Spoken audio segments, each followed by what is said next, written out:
scenery. We're about to go walk across this ridge.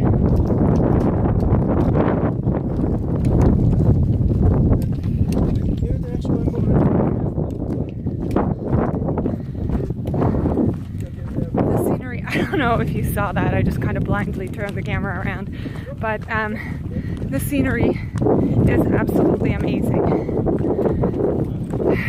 Wish you were here. So we've just hiked maybe, I don't know, 6 or 7 kilometers this morning. Maybe I'm overestimating, I tend to do that. But we're up at the top of a hill, and there's these Roman ruins here of an ancient Roman fortress. They don't look very imposing today, but maybe they did back in the day.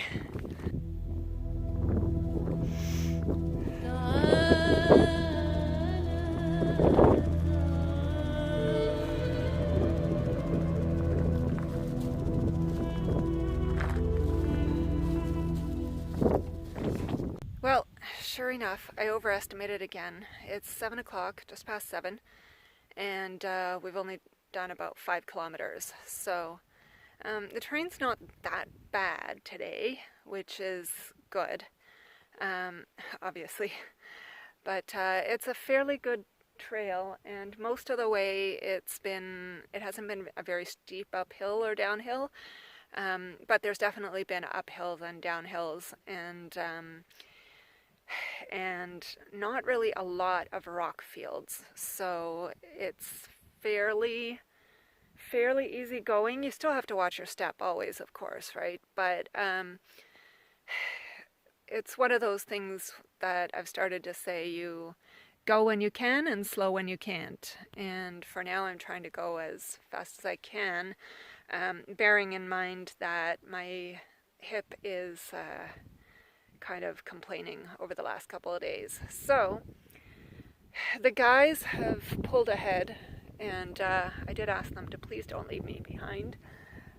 We're all headed to the same place, so if I don't show up, they will hopefully call out the search and rescue, which reminds me that I need to tell you about what happened yesterday.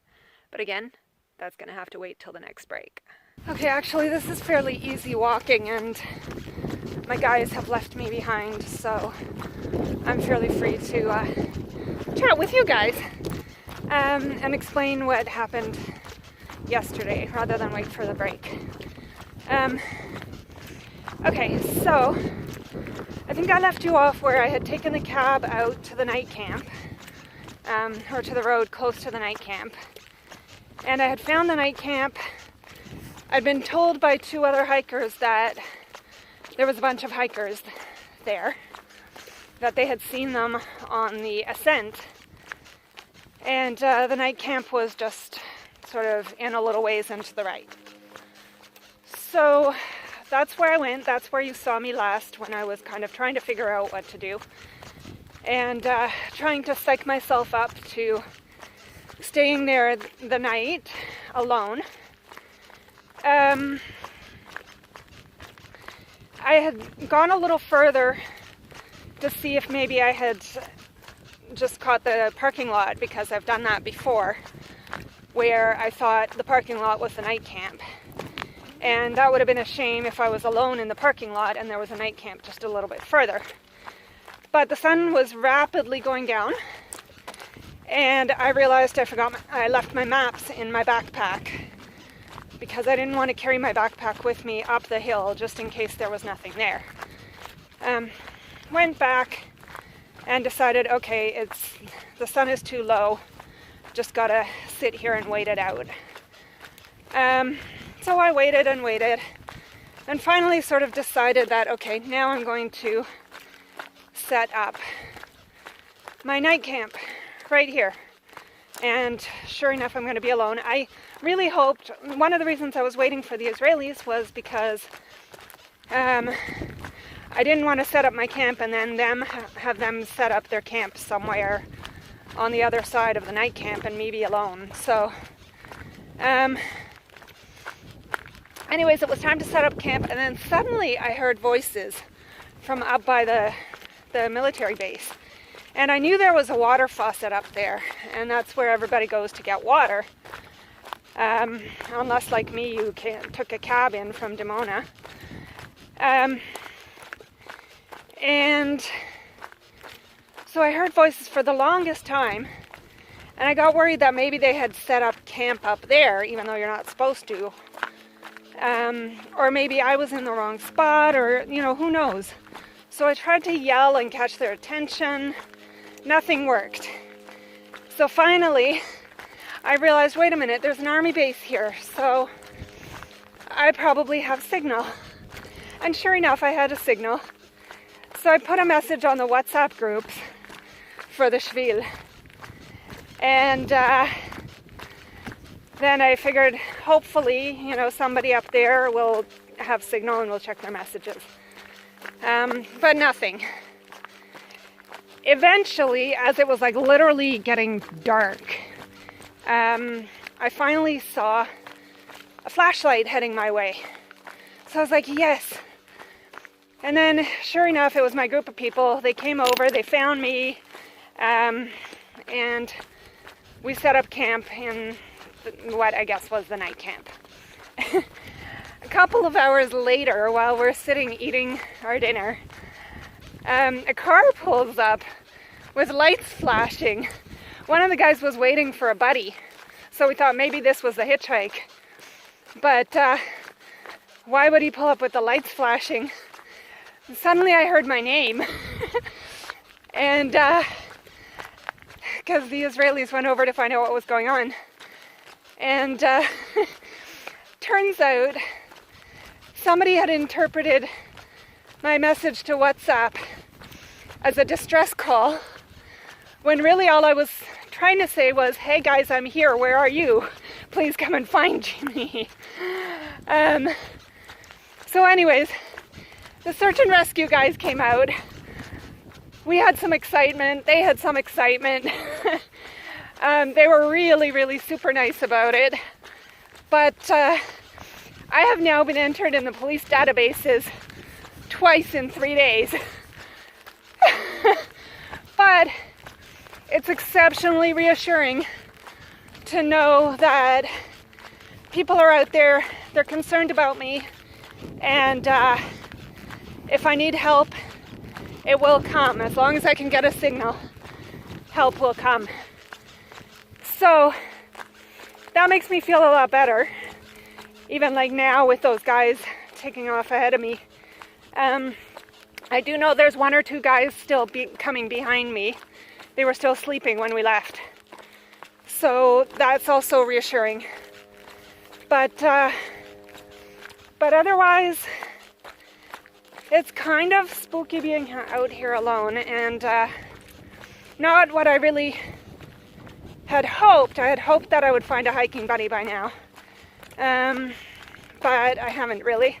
So this group and I are pretty much tracking each other through the night camps, because there's really only the night camps where you can stay. So everybody's going from one night camp to the next night camp, and it's about the distance that you can make in a day, so there's not really anybody else going to catch up with us now. So for the next couple days, unless I bail at the next road, or at the next night camp, which I have to think about because of my hip. For the next couple of days, these guys will be my tramily. And they're really nice guys. They're all very young, in their early to mid-20s. So as per usual, they have a lot more energy than me. But I'm trying to put in as many kilometers as I can before sort of, let's say, 11, so that I can take a break, a good long break over the noon hours, and still get into camp while the sun is up. So keeping pace with those guys for the first 5 kilometers helped, for sure. Now I have to try to set a good pace for myself and keep this thing going.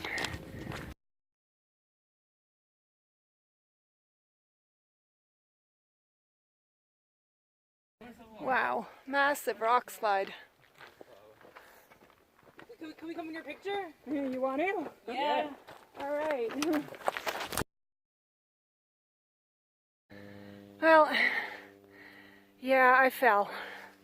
Anyways, so just look at that canyon. We came from up there somewhere. I don't know, up there, there, somewhere on that mountain ridge is where we were. And now we're in the bottom of this canyon and headed that direction. The rest of the gang has gone ahead. And as usual, I'm hanging behind because I don't want to get hurt out here.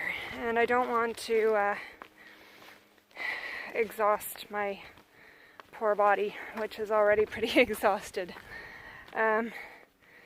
My hip's doing a little bit better, but it's still not really happy about this. So just one decision away from taking a break at all times. But we'll see how this works out.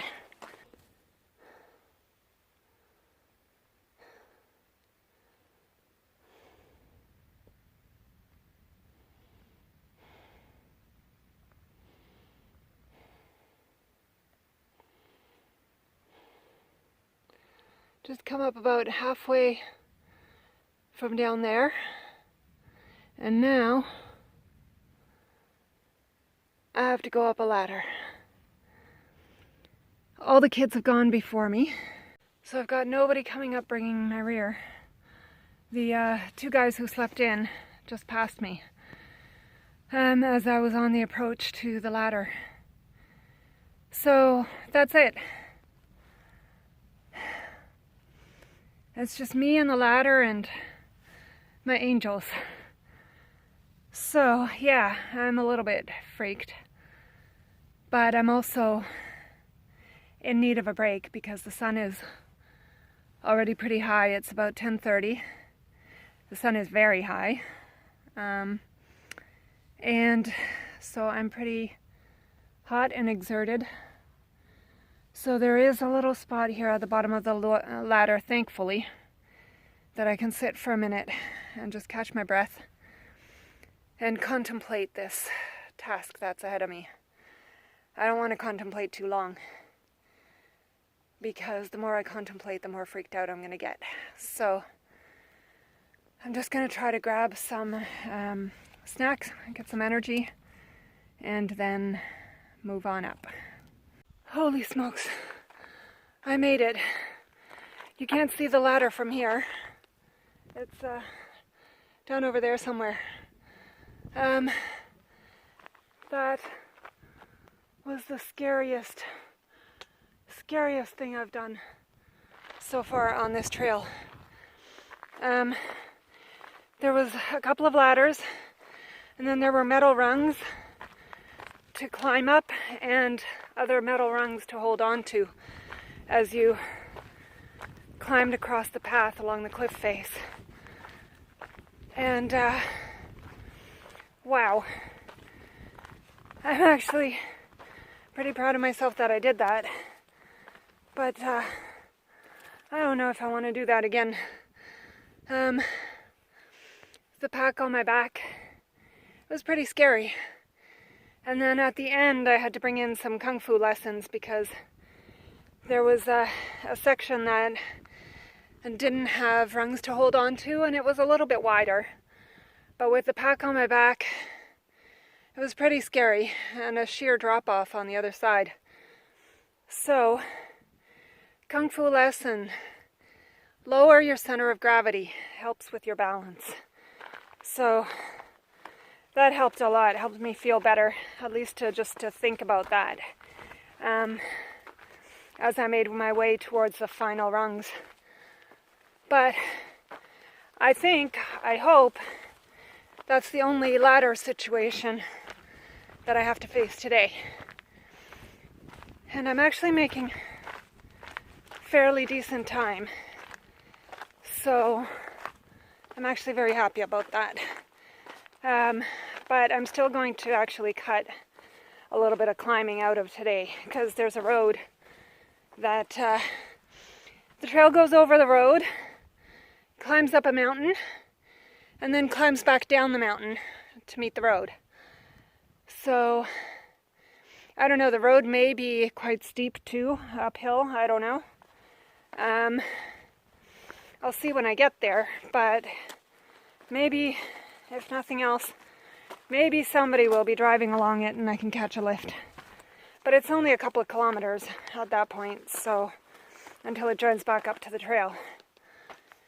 So that's what I'm going to try. I think I deserve it after that. Would you look at that? It looks like tulips or crocuses in the middle of the desert. Funny. What a beautiful spot to take a break. So everybody else has been swimming. The water's a little bit cold for my liking, but I have put my feet in. Lovely.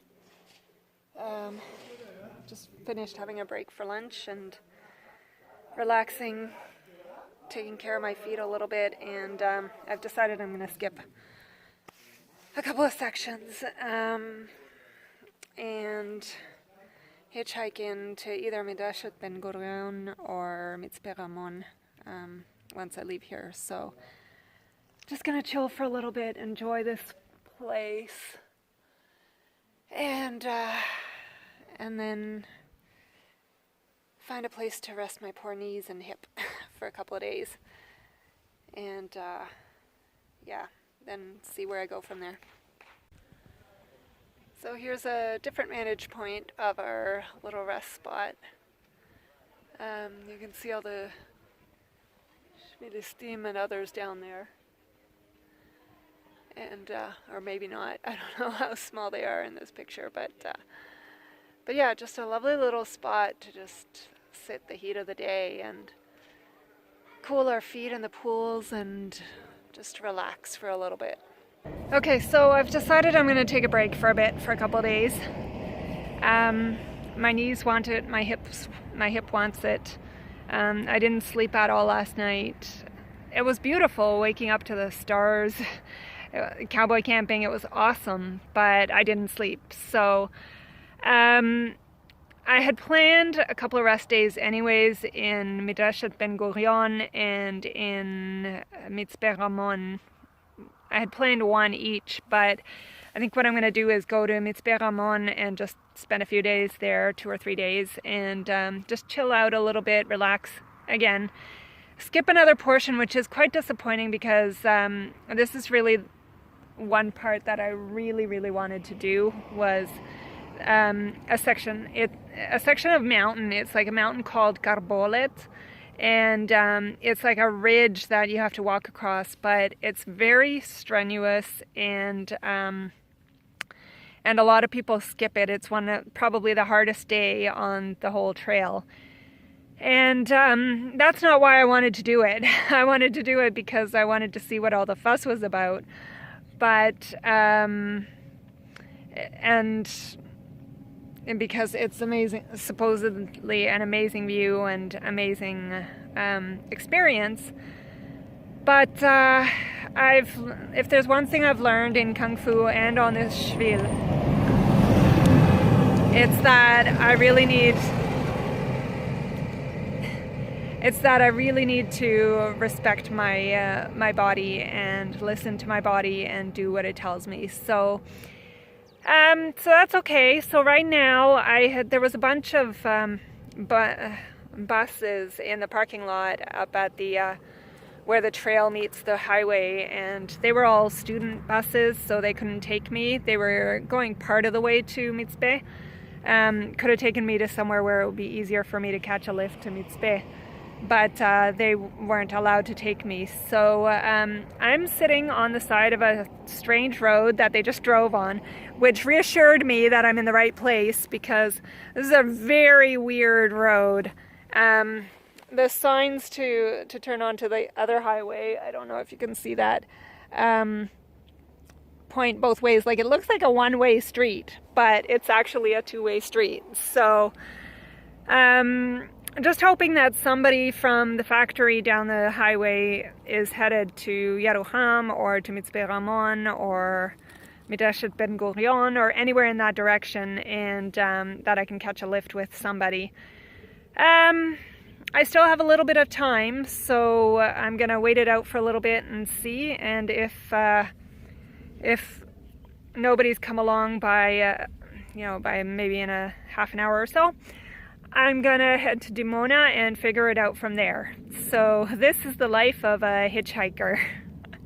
Well, this is turning into quite the adventure. I was picked up on that strange road by a really great Israeli couple, another really great Israeli couple, and their two dogs. Really awesome dogs. And we had a nice chat. They left me in a town called Yeru-who, which is where I asked to be left because they were not going to Mitzpe Ramon.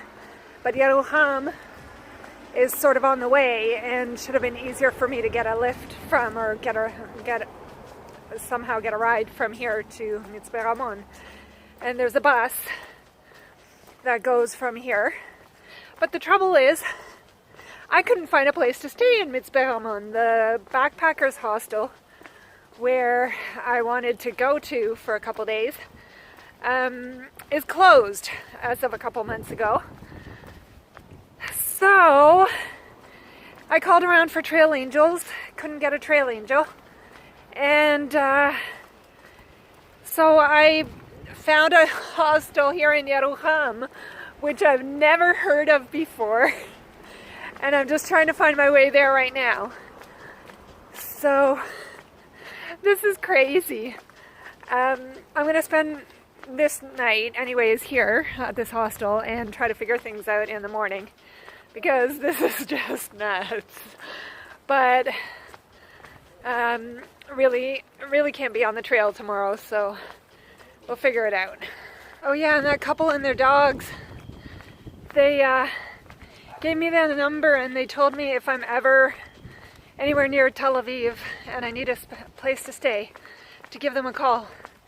And they were actually celebrating the wife's birthday, or the lady's birthday today. So that was really awesome. So thank you guys if you're watching this. Okay, so I found the guest house and it's a really cute place. And I don't know what's going on, but this adventure just keeps getting stranger. Anyways, just a couple points that I wanted to make. Forgot to mention. One other thing about that adventure last night, I finally got signal on my cell phone now that I got out of the canyon, out of the desert. Well, I'm still in the desert, but into the town. And I found all the messages of concern. I took another look at my message that I wrote, and now I can sort of understand why people were concerned.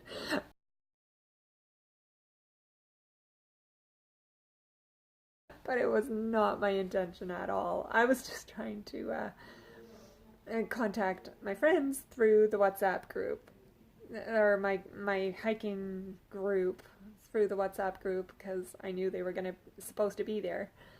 And so I just assumed that they would understand, and it didn't occur to me that, oh yeah, everybody else is going to have a different understanding of this situation.